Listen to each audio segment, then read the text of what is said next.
दोस्तों, आप सभी ये बात जानते हो कि इस समय हमारी सेना भारी संख्या में T-72 टैंकों का इस्तेमाल करती है, लेकिन हमारे ये T-72 टैंक काफी ज्यादा पुराने हो चुके हैं। इन टैंकों को हमने 80s के दशक में खरीदकर अपनी सेना में शामिल किया था, लेकिन अब हमारी सेना की तरफ से ये प्लानिंग की जा रही है कि हम 2030 तक अपने सभी T-72 टैंकों को पूरी तरीके से रिप्लेस कर देंगे और इन T-72 टैंकों की जगह पर हमारी सेनाओं की तरफ से अपने फ्यूचर मेन बैटल टैंक को अपने बेड़े में शामिल किया जाएगा। लेकिन अब बताया यह जा रहा है कि हमारी सेना जिन पुराने T-72 टैंकों को रिटायर्ड करेगी, उन टैंकों को ऐसे ही भंगार में नहीं डाला जाएगा, बल्कि इस समय कुछ अफ्रीका के देश भारत से उन सेकंड हैंड कंडीशन के पुराने T-72 टैंकों को लेना चाहते हैं। इसी बात को देखते हुए भारत ने एक नए प्रोजेक्ट पर काम करना शुरू कर दिया है, जिसके तहत हम अपने रिटायर्ड हो रहे T-72 टैंकों को मॉडिफाई करेंगे और इन टैंकों के अंदर कुछ एडवांस हथियारों को लगाया जाएगा और जो बनकर बाद में एक नया टैंक तैयार होगा, उस टैंक को हम अथर्व टैंक के नाम से जानने वाले हैं। अथर्व टैंक हमारा T-72 और T-90 टैंक का हाइब्रिड वर्जन होने वाला है।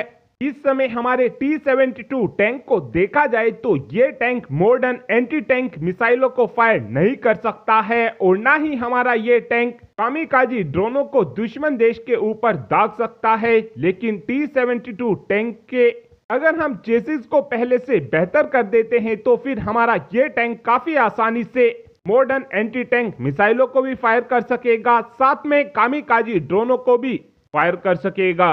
हम अपने इन पुराने T-72 टैंकों के अंदर अपने T-90 टैंक के चेसिस का इस्तेमाल करेंगे, जिसके लग जाने के बाद हमारा T-72 टैंक काफी आसानी से मॉडर्न एंटी टैंक मिसाइलों को फायर कर सकेगा, साथ में कामिकाजी ड्रोनों को भी फायर कर सकेगा।